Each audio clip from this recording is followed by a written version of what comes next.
Business Bites with Invest Northern Ireland. Go further and grow stronger with Invest NI. Visit investni.com/export to reach your exporting potential. Invest NI. Go further and grow stronger. Hi, welcome to another edition of Business Bites from Bauer Media Audio in Northern Ireland. My name is David Tighe, the Managing Director of Bauer Media here. And each week we delve into the world of business. And this week it's really good to welcome my guest.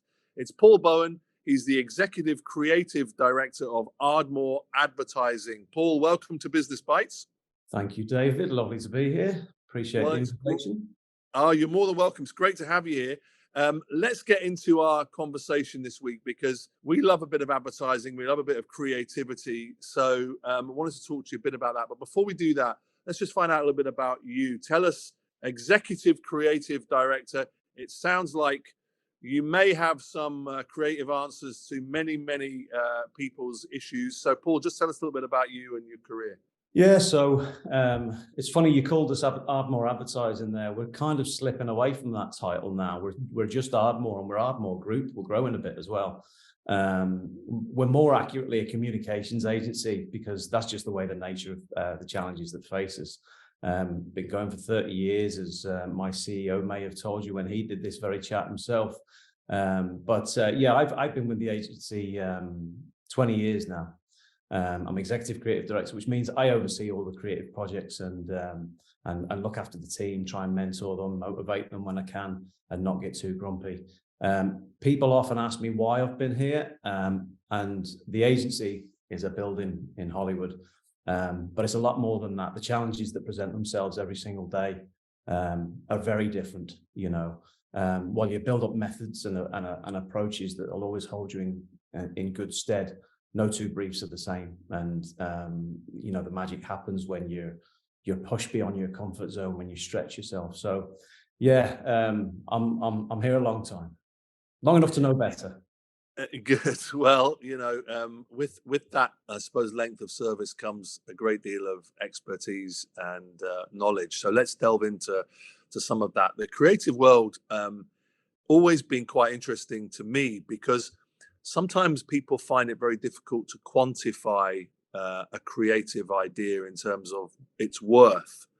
And I wonder how you have looked at that over the years in terms of, you know, some of the best creative ideas that you or your team have had and how they've gone on to really help a business change and transform. You're working on some interesting stuff right now, I understand, but perhaps just have a think back to some of those really big things that you've done and great ideas.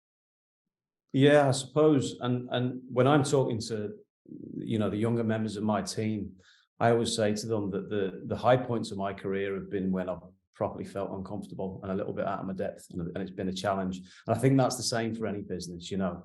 But recognizing a good idea, that's a lot of people in the creative industry say that's more important than coming up with a creative idea.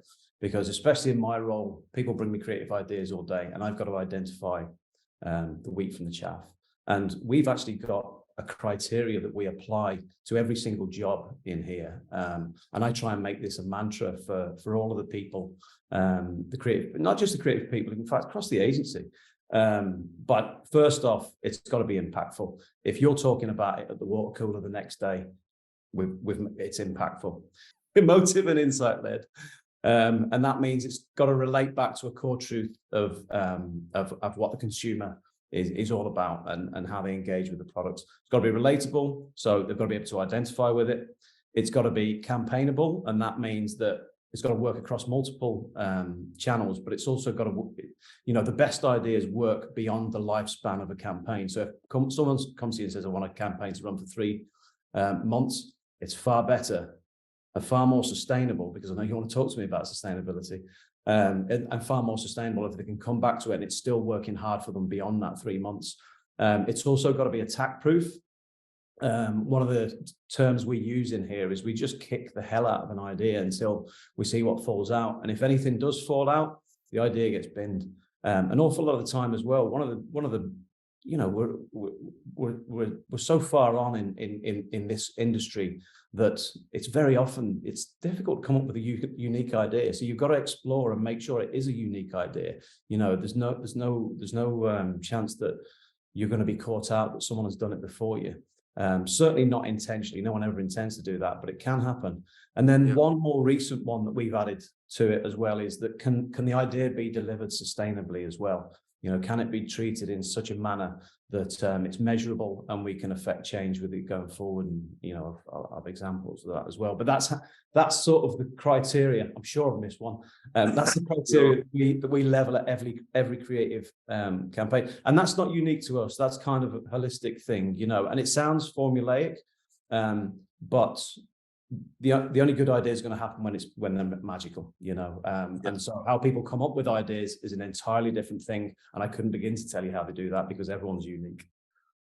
Well, talking of ideas and challenges, you know, give us an example of some of the, you know, real challenging ones as an advertising agency that you've been asked to work on, and how you've dealt with that. Yeah, well, I've got a couple of examples to talk to you about. The first one, I suppose we'll talk about the first one, which was for TransLink, and we released a campaign just before Christmas there called Life Better Connected.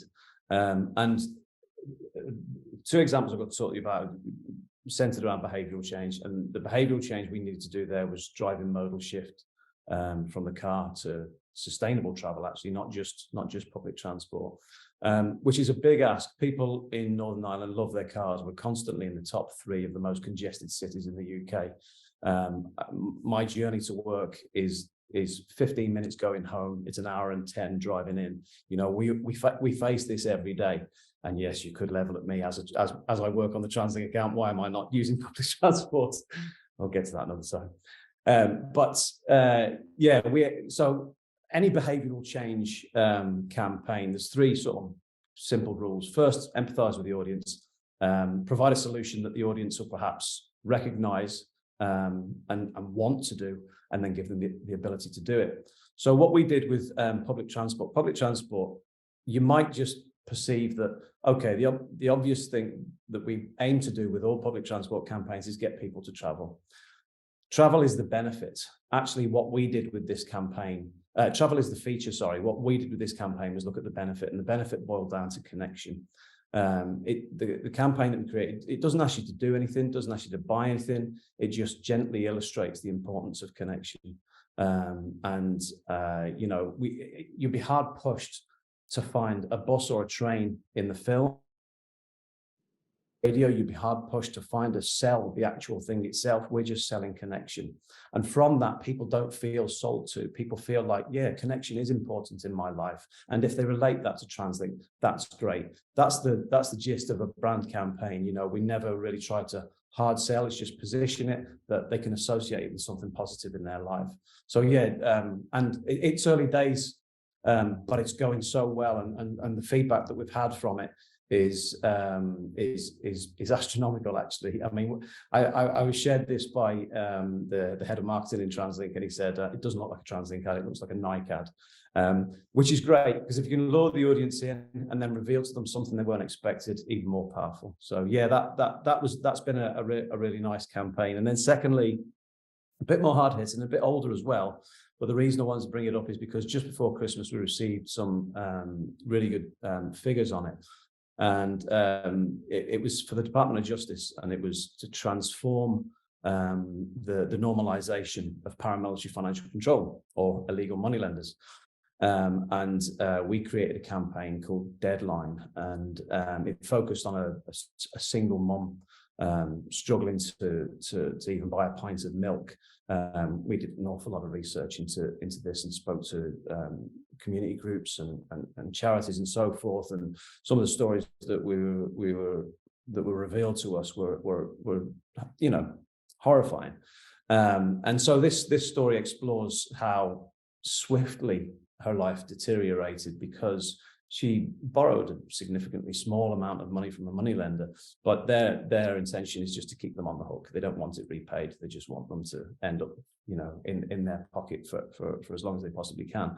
So the campaign sort of exposed, you know, how frighteningly quick that escalation can happen, so that, you know, the potential victims could understand the implications of what could be a seemingly small decision borrow from an illegal money lender can have a massive effect. And then, so we got the research on the campaign back, and I'm not going to go into any great detail about it, but this is proof that behavioural change has come from this campaign, and it showed that over 90% of the people that saw it recognize that illegal money lenders do actually exploit and control rather than help them, which was always the aim of it.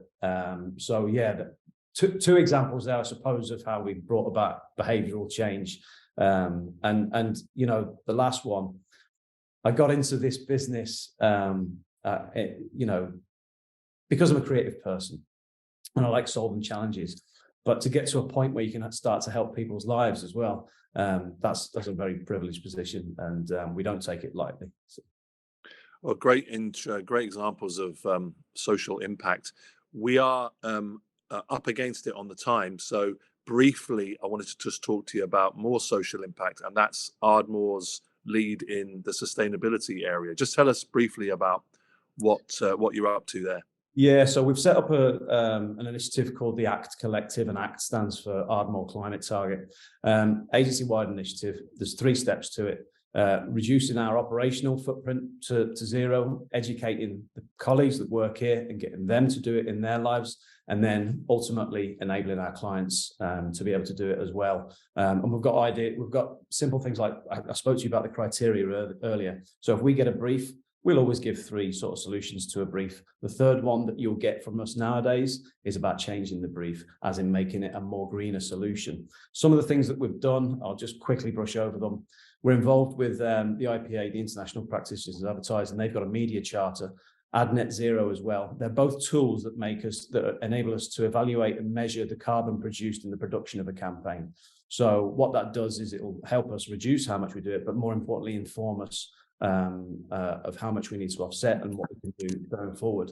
But I have to say that, you know, the most sustainable thing that you can do, and I touched on this earlier, is just make sure that every communication that you make is as powerful as it can possibly be, because that is the cornerstone of sustainability, is just efficiency. So if you make the communications work as hard as they can, sweat every channel, does it stand out? Does it inspire change? Does it connect emotionally? If it does that, you're using your energy wisely. If it doesn't, don't waste that energy, you know. Yeah, as I say, so how do we ensure that? We ensure it by just making sure that the ideas are absolutely tip top, but also platform specific as well. And we're talking to you about media here today and VOD as well. But yeah, we're great advocates of radio at Ardmore because of the theatre of the mind, I was once told. Well, we won't disagree with that, Paul. And on that note, I just want to say thank you so much for being our guest this week. Paul Bowen is the Executive Creative Director at Ardmore. Thanks for being our guest on Business Bites. Appreciate that. Thank you very much, David. Business Bites with Invest Northern Ireland. Go further and grow stronger with Invest NI. Visit investni.com/export to reach your exporting potential. Invest NI. Go further and grow stronger.